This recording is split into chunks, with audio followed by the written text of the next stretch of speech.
Telangana BJP అధ్యక్షుడు కిషన్ రెడ్డి మీడియాతో మాట్లాడుతున్నారు. ఇప్పుడు లైవ్ చూద్దాం. దేశంలో ప్రజాస్వామ్యానికి చీకటి రోజు.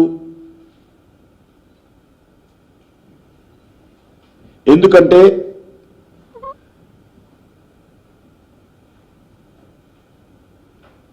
ఒక ముఖ్యమంత్రిని అరెస్ట్ చేయడము ఒక బ్లాక్ డేగా ఈరోజు కేసీఆర్ గారు వక్రీకరించారు. నేను అడుగుతా ఉన్నాను, మీరు ముఖ్యమంత్రి అయినంత మాత్రాన మీరు కానీ మీ కూతురు కానీ గతంలో లేకపోతే ఈనాడు కేజ్రీవాల్ కానీ వాళ్ళు చేసినటువంటి అవినీతి కుంభకోణాలను విడిచిపెట్టాలా?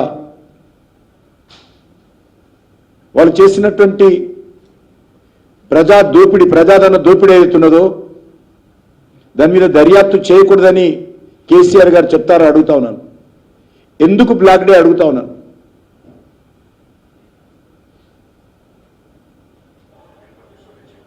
వాస్తవంగా ఇది బ్లాక్ డేని. ఇలాంటి ముఖ్యమంత్రులు లిక్కర్ వ్యవహారంలో కోట్లాది రూపాయలు దోపిడీ చేయడము నిజంగా బ్లాక్ డేని. ముఖ్యమంత్రి కుటుంబ సభ్యులు లిక్కర్ వ్యవహారంలో ఒక దిక్కు లిక్కరు పంపించి ప్రజల రక్తం తాగుతూ దాని ద్వారా వచ్చేటువంటి డబ్బుతో అవినీతికి పాల్పడము నిజంగా బ్లాక్ డేనే. అసలు ఇలాంటి అవినీతి పరులు ముఖ్యమంత్రులు, మంత్రులు, ప్రజాప్రతినిధులు కావడం కూడా బ్లాక్ డేనే.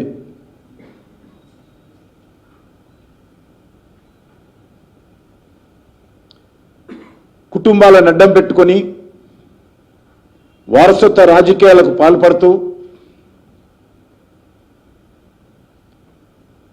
అధికారాన్ని చెలాయిస్తూ ప్రజాధనాన్ని అక్రమంగా దోపిడీ చేయడము నిజంగా బ్లాక్ డేనే. నేను ఒకటే కేసీఆర్ గారిని అడుగుతా ఉన్నాను, మీ కూతురును అరెస్ట్ చేసినప్పుడు మీరు ఎందుకు స్పందించలేదు? ఈరోజు ముఖ్యమంత్రి గారిని అరెస్ట్ చేస్తే ఢిల్లీలో ఎందుకు స్పందించారు? దీనిలో ఉన్నటువంటి మర్మం ఏంటో చెప్పాల్సినటువంటి అవసరం ఉంది. దర్యాప్తు సంస్థలకు, అవినీతికి ప్రజాప్రతినిధులైనా, రాజకీయ పార్టీలైనా, వ్యాపారస్తులైనా, ముఖ్యమంత్రులైనా ఒకటే. చట్టం ముందు అందరూ ఒకటే అనేటువంటి విషయము ఆయనకు అర్థం కాలేదా? మరి కవితన్న గారిని అరెస్ట్ చేసి 6 రోజులు పైన అవుతుంది కదా, మరి ఇన్ని రోజులు ఎందుకు స్పందించలేదు? కేజ్రీవాల్ గారిని అరెస్ట్ చేస్తేనే ఎందుకు స్పందించారు?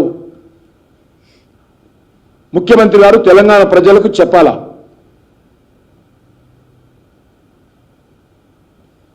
మాజీ ముఖ్యమంత్రి గారు క్షమించాలి.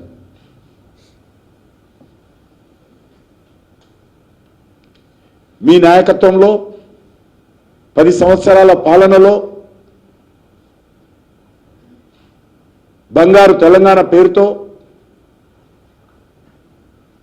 మీ పాలనలో మద్యాన్ని ఏరులై పారించి తద్వారా వెల్ఫేర్ యాక్టివిటీ పేరు మీద ప్రజల ఓట్లు దండుకునేటువంటి ప్రయత్నం చేశారు. మీకు కాంగ్రెస్ పార్టీకి తేడా లేదు ఈ విషయంలో. బెల్ట్ షాపులు తీస్తామని చెప్పింది కాంగ్రెస్ పార్టీ, మీరు పెట్టినటువంటి బెల్ట్ షాపులు ఇంకా కొనసాగిస్తున్నారు.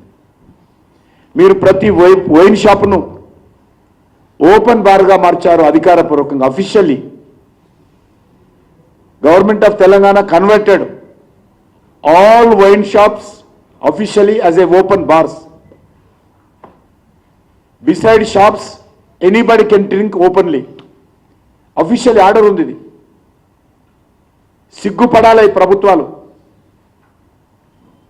ఈరోజు కూడా నేను బస్తీలలో వెళ్తే కాలనీలలో ఖాళీ ఎంట్రన్స్ దగ్గర వైన్ షాపులు ఉండడంతో మహిళలు ఈరోజు నన్ను గేరావ్ చేసినంత పనిచేశారు.